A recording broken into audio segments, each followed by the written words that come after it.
So we're going to focus here on Act 4, Scene 2. Don't be fooled by this right here. I'm working on the assumption that you've read Act 4, Scene 2, and you remember what happens at the end of the scene to Lady Macduff and her son by Macbeth's murderers.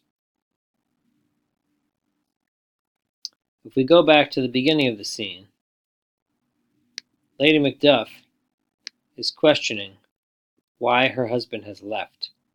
He has gone to England to join up with Malcolm so that they can save Scotland, and it seems as if Lady Macduff doesn't know. Here, Ross defends Macduff's action. She thinks he flew away. She thinks his flight was madness, and it's his fear that caused him to do something that is hurtful. She sees him as a traitor because he's left Scotland, and he's left her. Ross counters that perhaps he was wise, or perhaps he was fearful. In fact, she doesn't know. Down here, to make her case, Lady Macduff compares her husband to a bird who will or who won't fight to save his young ones. In this case, the wren, which is a small bird, will fight against the owl, which is a much bigger foe. Even though it's going to lose, it'll still fight to save its young. Macduff, by contrast, she feels won't do the same thing. But again, she doesn't necessarily know why he has left. At any rate, down here, Ross continues to defend Macduff. This is particularly interesting because last time Ross and Macduff were together, they were at odds. Macduff was going to go home. Ross, by contrast, was going to go watch Macbeth get the crown.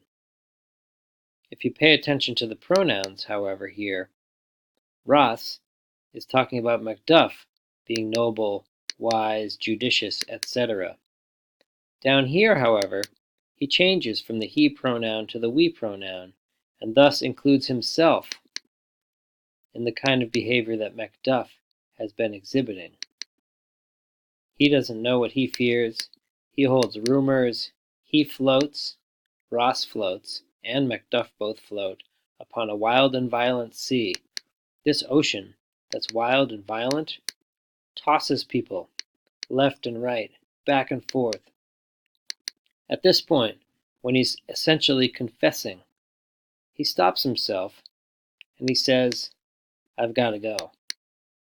I'll be back soon." This is soon. And I'll be back. And he claims that when he comes back, things that are at their worst will cease. And if those worst things don't cease, they will climb upward to what they were before. Now, I'm not sure what he means by that, but you know, at the end of the scene, what happens to them at the hands of Macbeth's murderers. Here's an interesting little tidbit. Lady Macduff and her son argue off and on about what makes somebody a traitor, and it seems for them to hinge upon honesty and lying. This is all allusion to the gunpowder plot of 1605, in which traitors who swore and lied against the king were in danger.